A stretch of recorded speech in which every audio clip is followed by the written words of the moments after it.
Erick Oh is a renowned animator who worked with Pixar Animation Studios. His talent stood out in many animation works, including Finding Dory and Inside Out. In 2016, he joined the newly established animation studio Tonko House and created a wide variety of productions. Back in June, he received the Cristal Award in the TV production at the Annecy International Animated Film Festival. His distinct style stands out through his creations of diverse and colorful worlds. Let us learn more about Erick Oh and his works on Heart to Heart.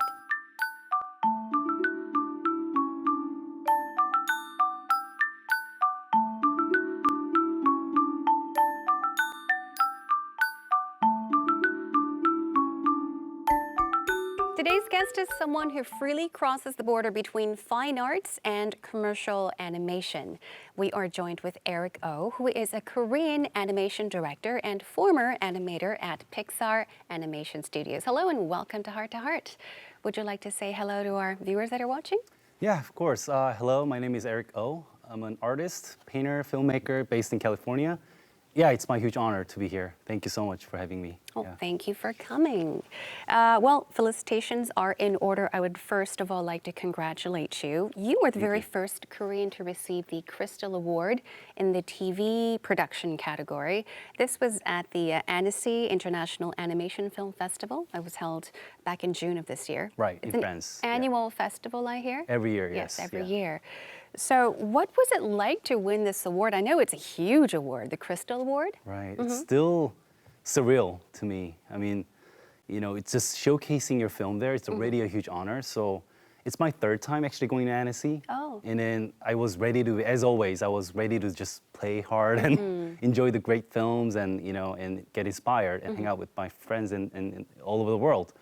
But then in the ceremony award day, you know, when my name was called out, I was like freaking out. I almost passed out. And yeah, I just immediately contacted my crew and family, and they were all happy. And still, again, as I said, still feels unreal very much. Right. So it was unexpected. Unexpected. You did not win. Not at all. Win Not single clue. Yeah. So you, as you just mentioned, were there to celebrate the whole occasion. Right. It's a huge festival. And boom, on the awards day, you hear that you actually won the Cristal Award in the TV production category. That's what happened exactly. Yeah, amazing. Yeah. So the Annecy International Animation Film Festival, it's considered to be, you know, one of the most prestigious awards or festivals of its kind. Obviously, the highlight on most animators' calendars, I hear, they're always there. They must be there annually every year for the festival. So could you tell us a bit about this festival? Yeah, as far as I know, it started as one single part of Cannes Film Festival. But then in the year of 1960, it just became the animation festival on its own. And since then, as you mentioned, it's been the longest, oldest, the biggest, most prestigious festival in the world. Yeah. So, yeah. It's amazing. And to win an award at such a festival, wow, as an animator, animation director, it must be an amazing experience. Could you tell us about the classified categories and how many film and project submissions were actually made? How many are made annually? And if you know, how many were made this year? Around 3,000 films are submitted every year. Wow. From all over the place, basically. And then they select about 200 films. So, and then I think this year we've got 3 films made in Korea. Oh, really? Yeah, it's 3 to 4, I guess. So, yeah, that's how it works. So. And how many categories are there? There are 4 major categories, and there's feature, short film, TV and commission, and also student films. Student films. So the entire week during the festival, you're enjoying all of these productions, these films. Right.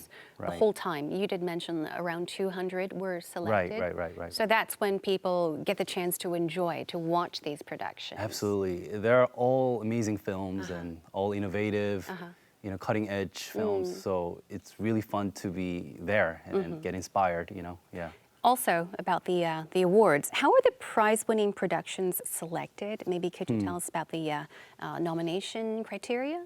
Sure. Each section has its own jury members, about 3, I guess. And so they get to watch all the films during the festival period. And then they discuss and make decisions together, probably based on, of course, the message and story and concept behind it, and then how they are executed and communicated with the audience. And of course, some of the technical aspects too, like art design, animation, and even music. So based on all that, they select the winners, Yeah. All right, sounds like a lot of work. It is a lot of work. But fun work. Fun right? work, Yeah, yes, yeah. definitely. So, as you have mentioned and as I have mentioned, the Annecy International Animation Film Festival is one of the world's 4 renowned. There are others as well, together with Ottawa International Animation Film Festival. There's Hiroshima International Animation Film Festival, and there is Zagreb International Animation Festival. But anyhow, back to the point, you received the Cristal Award in the TV production category for the production of Pig, the Dam Keeper poem.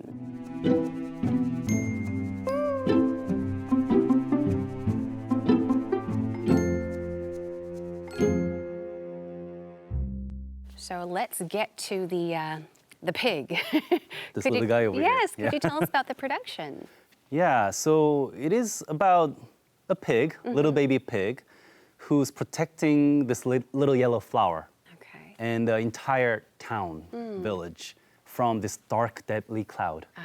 And in the beginning of the episodes, his father had to leave to actually figure out what's really going on with this dark cloud and hopefully find out what it is and stop it. So in the meantime, it's his little pig's job to protect the town and keep the darkness away. So it's a very lonely, adorable pig.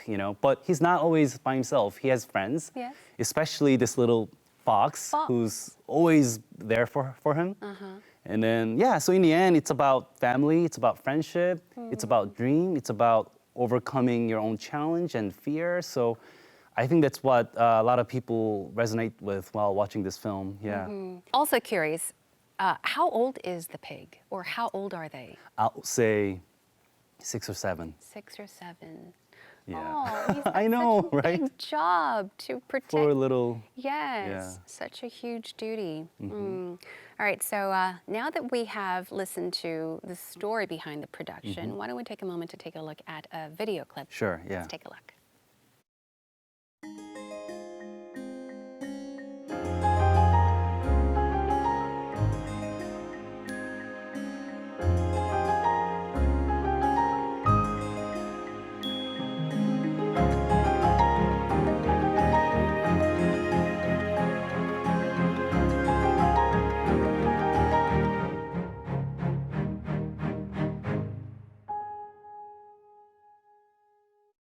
Adorable. I kind of feel for the pig. He's got the innocent look, and also very curious.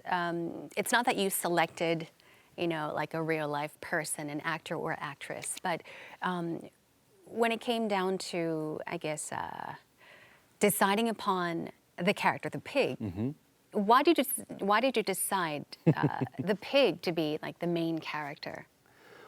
Fun fact, he used to be a boy.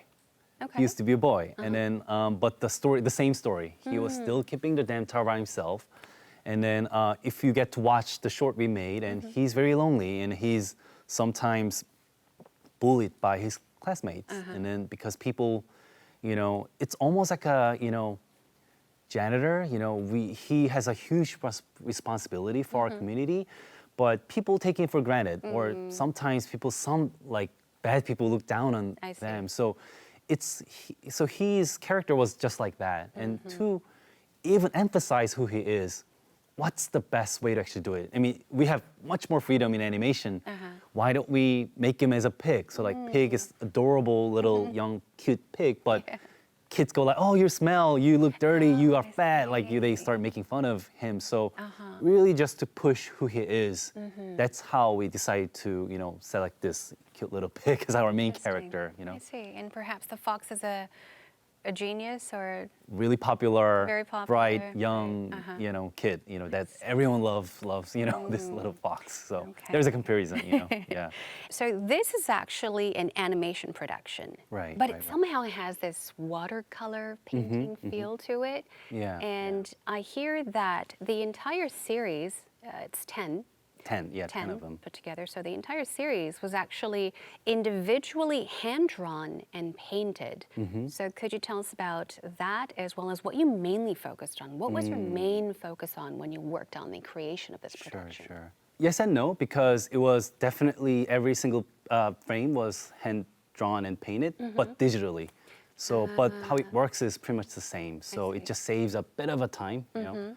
What we focused most on is really showcasing the concept of this whole series, which is actually this is what's happening in his memory and his dreams. So it is like showcasing his childhood, what he's actually going through in everyday life. Okay. But what it actually is actually how he remembers those days, you know? So that's why we decided to go for a bit more of watercolor painting look instead. That has a lot of breathing room and I see. a little more of a minimalistic palette, and even the color tone is pretty minimal and sometimes very abstract too. So that's one of the things we pay a lot of attention to while making this film.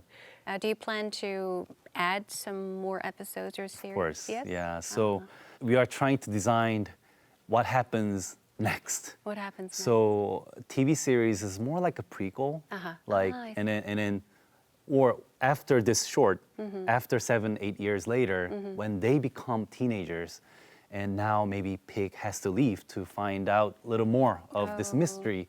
So that's one of the storyline we're trying to design at this point, and Wow. yeah. Looking forward to it already. right. Director Erick Oh won an award at an internationally prestigious animation film festival with his short film series Pig, The Damekeeper Poems. He gained a reputation as a promising director in the global animation industry. Back in 2010, Erick Oh joined Pixar Animation Studios, a dreamlike company for many animators. Let us hear about his experiences.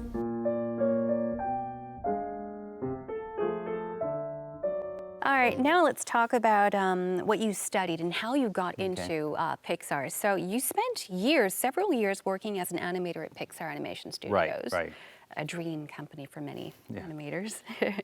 You received your BFA in Korea from the Fine Arts Department at Seoul National University, and then you got your MFA from UCLA's film program. Right. So had you studied animation at any point, and how did you end up working at Pixar? Probably just like everybody, you know, I've been a huge fan of animation and cartoons and comics when I was growing up. So, like, I was always talking to my parents, I want to go to Disney. I was like this 5-year-old kid. I want to go to Disney. I was just that kid. But as I grow up, I started to realize that, you know, animation is just a medium. You know, I kind of learned a little more about overall fine art and visual art itself. Like, so that's why I decided to go to fine art school, where I ended up studying more about myself as an artist and how what type of story or message I like to deliver to the world as an artist. So, like, it is true that in my early years, I focused a lot on more of a conventional, traditional oil painting. I see. But as time goes by, I start to think about, like, what's the best way to tell this certain story? What's the best way to convey this idea in my head? And then, wait a minute, I used to be a huge fan of animation. Why not using animation? So right before graduating my fine art program, I made my first animated film. And then, you know, of course, just self-taught, very clumsy. You know, I just get so cringy if I try to watch it now. But while doing it, I fell in even deeper love into this medium. So, okay, I want to learn more about this. I want to do more about this. And that's when I decided to go to UCLA. But the same idea, instead of going to animation school right away, I decided to go to film school because I thought, okay, animation can be art, but also it's film language. I'd like to study the film, the basic and fundamental part of filmmaking first. And then I'm going to actually, you know, keep exploring what actually animation is by myself. So that's why I decided to go to UCLA Film School instead of, you know, of course there are so many other amazing animation programs out there.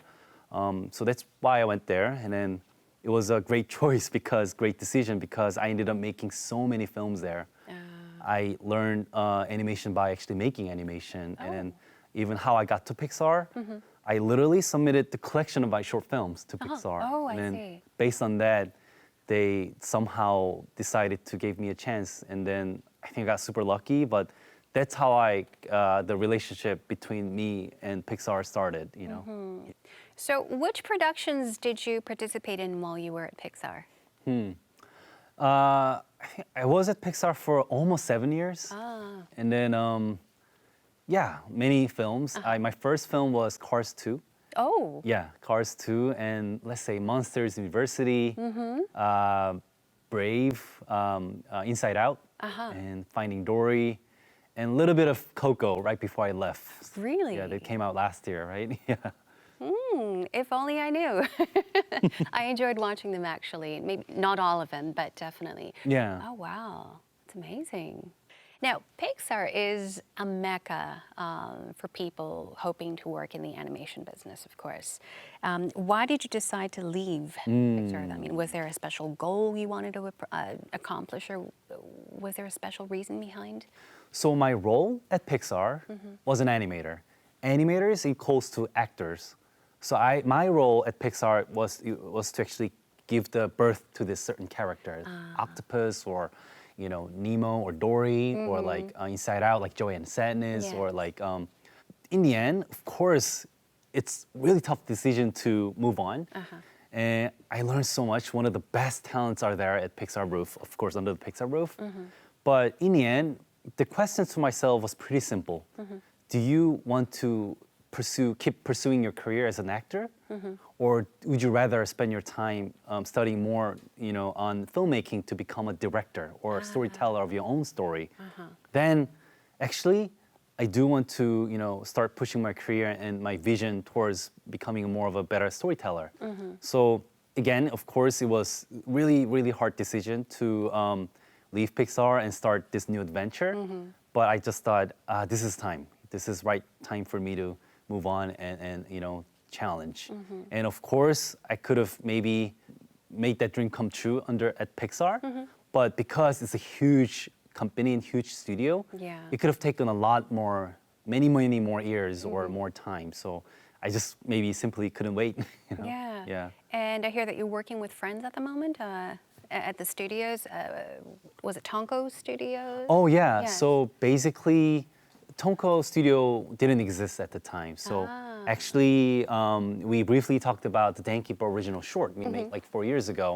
And then that got a great recognition all around the world. The best definitely experience we had was nomination in Academy Award. Yes, I heard, And yeah. like, it was pretty surreal too, like tuxedo and and all that, Brad Pitt walking by.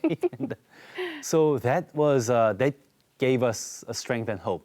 Oh, maybe we've got some shot. Let's give it a shot. Let's give it a try. So right after Academy Award nomination, two of my friends who worked on this film together, they left Pixar and started the studio called Tonko House. Oh. And then 2 years later, I decided to join their adventure, and now we are together, I see. making lots of fun stuff and animations Yeah. together. Yeah, Sounds even more exciting. it is very Working with, exciting yeah, actually. Friends, a good friend Right, together right. as a group. Director Erick Oh began a new chapter of his career with Tonko House as he wants to deliver his stories to the public.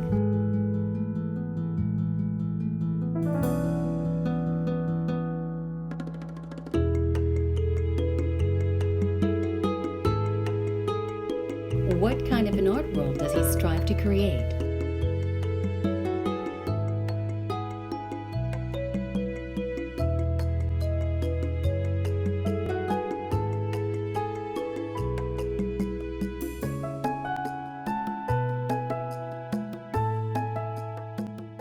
Now, I introduced you in the beginning of our program as someone who crosses, freely crosses borders between fine arts and yeah.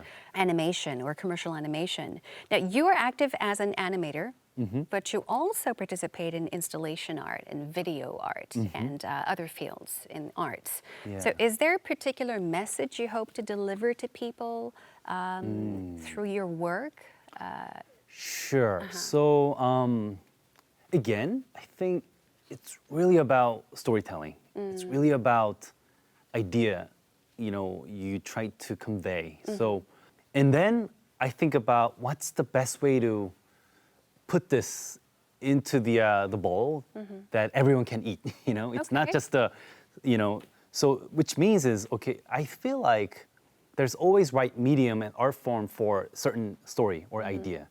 Some idea can be the most effective and powerful when it's told in a single sentence or even poems or one single painting or why not dance performance. Okay. While there's an idea that has to be told in longer narrative, feature film, or why not virtual reality. So I feel like I don't want to be afraid of trying new things or selecting right mediums for right stories. So it's hard, and it's actually really fun. So I think that's who I am and that's what I'm trying to do, and that showcases what I've been doing so far, and that's why a lot of people say, "Oh, Eric does tons of different stuff," and but again, it's really fun. So I think that's how I do this. Right. I mean, I could obviously feel that you really enjoy what you're doing. Right. It brings you so much happiness and excitement. And we're down to our final question. Sure, I'd like to ask what animation Mm. means to you. Yeah, animation. So if you ask me why do you make animation or why do you create art? Yes. Like I'll say it's almost like why do you live? That type of question. It's really deeply connected. So if I look back and see my old films or previous animations I watched, it's almost like reading my diaries. Oh, at the time I was thinking about that. Oh, at the time I was like feeling bad because of these reasons. So it's all based on personal anecdotes, and it's making animation is how I live my life, and so animation to me is my life. I know it may sound a little cheesy, but that's what it is basically. Yeah. There are tons of people, so many people around the globe that are hoping to become internationally renowned animators. Yeah. Would you happen to have any advice for those that are planning to, I guess, study abroad, especially study animation abroad, or even start working at an animation company abroad? Sure. It's very simple but very hard question all the time, because but I think you gotta know what you like to do a little more in a specific way. First of all, do you want to be a director? Do you want to be a storyteller? Then only way to learn is by making film. You cannot learn filmmaking on the textbook or reading or something like that. You just keep on making films and films on and on and on. Or maybe your dream can be just becoming a part of a huge team like Pixar or Disney, right? And then like places like Pixar or Disney, like a huge studio, there are many different departments. So, and it's very specialized. Story people writes, designers design. There's a lighters and there's an animator, and there's a simulation and effects, and there are people who make the program. You really gotta know what part of animation you really like to do. And then, realizing what that is the first step, I guess. And then once you know, then just keep practicing and keep learning. And there are so many great visual materials even online. So, that's how you start your, studying animation, yeah. I guess. So making that choice is, of course, the first step, as you I think have just so, said. yeah. And I'd also like to ask about your future production plans. Can you tell us about your production plans? Right. Love to tell a story in a longer format, maybe a feature, but it's very early stage to discuss about how this is going to turn out. Okay. But that's one thing, and I'm also making another huge installation piece. And I'm also making a book. It's going to be my first time working on an illustration book. So. But everything is all based on my personal stories and what I'm actually going through these days. So I'm very excited to work on all those works, and I can't wait to share them with everyone out there. Yeah. All right. I had a wonderful time today. Thank you for bringing your friends here, the pig and the fox, and for sharing your stories and telling us all about the production, the pig, the Dam Keeper poems, right? Right. Yep. Hope our viewers will get a chance to check them out. I hope that you continue to surprise all audiences around the world with your creations and productions. Do my best. Yeah. Thank you so much for joining us. Thank you so much. Thank you. Yep. Thank you.